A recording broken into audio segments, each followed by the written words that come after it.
Baik,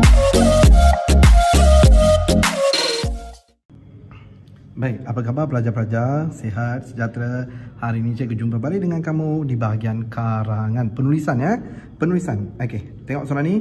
Setiap pelajar mempunyai persediaan tersendiri untuk menghadapi peperiksaan agar memperoleh keputusan yang cemerlang. Jelaskan persediaan yang anda lakukan sebelum menjelang musim peperiksaan awam. Cikgu ulang balik soalan. Jelaskan persediaan yang anda lakukan sebelum menjelang musim peperiksaan awam. Okey, so hari ini kita tahu tema soalan kita ialah tentang apa? Okey, adalah tentang peperiksaan awam. Ini tema kita ya, peperiksaan awam. Okey, dan kehendak soalan ialah persediaan kita. Okey, yang perlu anda lakukan anda maksudnya siapa? Di sinilah saya. Okey baik, kita lihat dulu. Baik, sebelum cikgu mulakan, cikgu ada letak beberapa cara untuk membuatlah. Okey di sini cikgu akan tunjuk kamu 8 jenis ayat isi, ayat uraian. Ayat uraian kedua, ayat contoh. Okey, diikuti dengan ayat uraian contoh, ayat kebat, ayat ubi iaitu ungkapan bahasa indah, dan ayat penegas. Boleh? Baik. Kalau kita ambil kan ayat isi, betul kan? Ayat isi. Okey, ayat isi mestilah dimulakan dengan penanda wacana. Di sini cikgu dah cikgu dah sediakan untuk kamu. Okey, cikgu tunjuk dekat sini. Ni.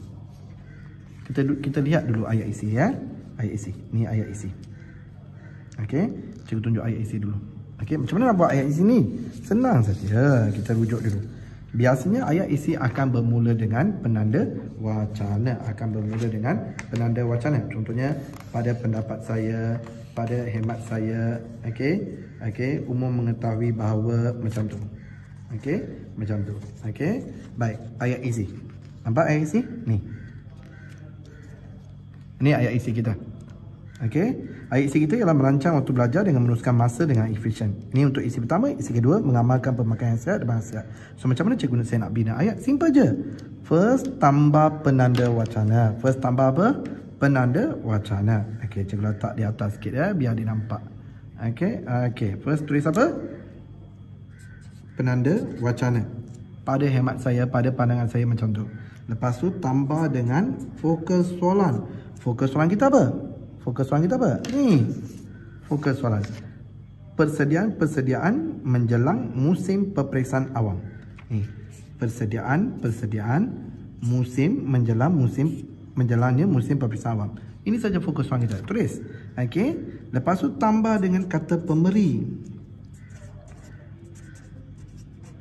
Kata pemberi ada dua. Adalah. Kalau ialah digunakan untuk frasa nama, adalah digunakan untuk frasa adjektif atau frasa seri nama. So, saya nak tulis merancang. Okey, so saya akan tulis pada pendapat saya atau pada hemat saya, persediaan yang perlu saya lakukan menjelang musim peperiksaan, ataupun pada hemat saya, persediaan menjelangnya musim peperiksaan awam ialah saya. Sebab saya guna ialah kan, so mesti diikuti frasa nama, kata nama. Ialah saya merancang waktu belajar dengan menguruskan masa. Okey, ini tadi ya, masa secara efisien. Cikgu tukar sikit ya, masa secara efisien. Okey, faham? Ini beza dia. Sama juga untuk isi kedua. Okey, selain itu, persediaan yang boleh saya buat menjelang musim peperiksaan ialah ataupun adalah dengan. Sebab adalah mesti diikuti kata sendiri atau kata adjektif. So, cikgu guna kata sendiri ya. Adalah dengan mengamalkan pemakanan yang sihat dan berasihat. Okey, itu. So, dapat ayat isi pertama? Sama je, benda dia sama je. Okey, bila kita nak buat uraian, bagaimana cikgu saya nak buat uraian? Bagaimana saya nak buat uraian? Uraian, dekat sini cikgu ada letak dua jenis ayat, iaitu ayat uraian 1, ayat uraian 2, betul kan? Baik, ayat uraian ada dua jenis.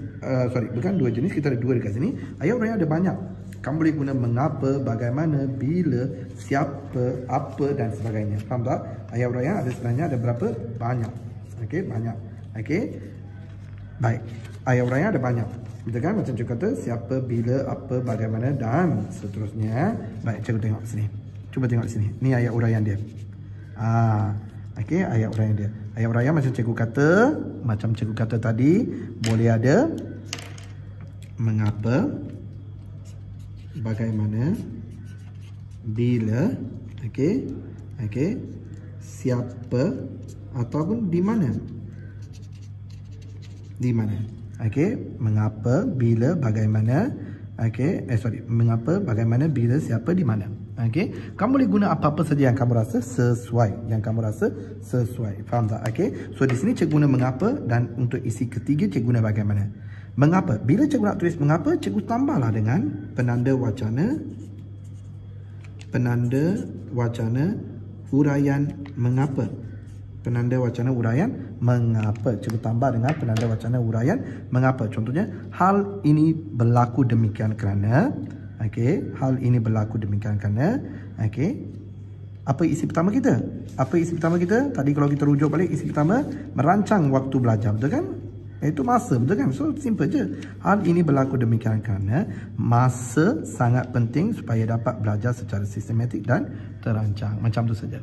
Okey, sama juga untuk isi kedua, huraian mengapa. Okey, itu beza. So bila cikgu nak tukar huraian, saya nak tukar huraian cikgu, saya tak nak guna mengapa, saya nak guna ayat lain. Mungkin saya nak guna di mana, mungkin nak guna siapa, mungkin nak guna bila. Okey, so cikgu buat penukaran sedikit. Tiba-tiba, katakanlah, katakanlah kita buat penukaran sedikit. Tiba-tiba cikgu nak tukar kepada mengapa. Tadi kepada bagaimana. Sekarang cikgu nak guna apa? Bagaimana. Simple saja. Okey, so sama juga dalam hal ini. Okey, cikgu sambung saja. Okey, masa mengelakkan saya daripada belajar. Okey, perkara ini membantu saya mengelakkan saya daripada belajar pada saat-saat terakhir. So saya guna mengapa atau bagaimana. Baik, sebenarnya bagaimana atau mengapa ni bergantung pada huraian yang kita tanya. Maksudnya soalan yang saya tanya. Okey, soalan yang saya tanya. Kalau saya tanya isi saya ialah apa? Isi saya ialah merancang waktu belajar, betul kan? Isi saya ialah merancang waktu belajar, betul kan? So pelajar kena faham dulu betul-betul apa kehendak dia. Apa kehendak dia? Faham? Pelajar kena faham dulu apa kehendak dia. Okey, apa kehendak soalan tersebut. Biasanya pelajar kena tanya kita kata kena tanya soalan pada isi dia. Macam di sini. Ni isi cikgu kan tadi. Okey, isi pertama, isi kedua. Cikgu tanya soalan. Mengapa merancang waktu belajar membantu saya membuat persediaan? Saya kemukakan soalan. Mengapa merancang waktu belajar membantu saya membuat persediaan menjelang musim peperiksaan? Dari situlah saya jawab. Saya kena kemukakan soalan pemahaman untuk setiap uraian saya. Okey, sama juga bila saya buat bagaimana. Bila saya buat bagaimana pun sama juga. Bagaimana, bagaimanakah merancang pembelajaran macam di sini. Bagaimanakah merancang pembelajaran dapat membuat saya dapat membantu saya menjelang musim peperiksaan. Faham? Kena kemukakan soalan. Bagaimanakah merancang pembelajaran membantu saya membuat persediaan menjelang musim peperiksaan awam. So saya buat. So saya kemukakan soalan yang saya kemukakan membantu saya membuat uraian yang terbaik. Akhirnya ayat contoh. Ayat contoh ni cukup penting. Kalau tak ada contoh, habislah kita. Sebab apa? Kalau tak ada contoh, kita takkan dapat satu karangan yang lengkap. So akhirnya sampailah ke bahagian ayat contoh. Berilah ayat contoh yang sesuai. Contohnya membuat nota lebih awal sebagai ulang kaji pelajaran. So beri contoh yang sesuai. Selepas contoh, kita huraikan contoh tersebut. Kita buat apa? Kita huraikan contoh tersebut. Kalau kamu tak huraikan contoh tersebut, mungkin kita akan rasa seperti seperti dia macam tak begitu kukuh contoh kita. So kita nak bagi contoh yang lebih kukuh. Apa yang kita buat? Kita huraikan contoh tersebut. Sama macam tadi, huraian dia sama macam tadi. Caranya sama. Tanya soalan, mengapa? Bagaimana? Siapa? Bila? Kemukakan soalan pada huraian kamu. So kamu akan dapat. Sama guna penanda wacana sebagai contohnya. Misalnya macam tu. Selepas tu sediakan ayat kebat. Apa tu ayat kebat? Ayat kebat tu maksudnya kesan mendalam. Ingat ya, kebat maksudnya kesan mendalam. Sama juga. So sekarang cikgu buat ayat kesan. Kesannya siapa? Saya mendapat keputusan yang diharapkan dalam peperiksaan awam. So kesan. Kebat tu maksudnya kesan. Faham? Dan ayatnya ayat ungkapan. Ayat ungkapan. Okey, ayat ungkapan ni maksudnya ialah ayat ungkapan, maksudnya ialah ayat ungkapan bahasa indah. Itu maksudnya ayat ubi. Ungkapan bahasa indah. Okey, ungkapan bahasa indah. Itu maksudnya ayat ubi ya. Okey, ingat ya, kalau ayat ubi tu jangan kata ubi kentang ke apa-apa ya. Itu maksudnya ayat, okey, ayat ungkapan bahasa indah. Dan yang terakhir sekali ayat penegas Yang terakhir sekali ayat penegas. Okey, so cikgu nak tunjukkan kedua-dua sekali, senang untuk kamu. Okey, cikgu tunjukkan kedua-dua sekali, senang untuk kamu. Okey, ayat ubi dengan ayat penegas. Sekejap ya, ayat ubi dengan ayat penegas. Okey, di sini.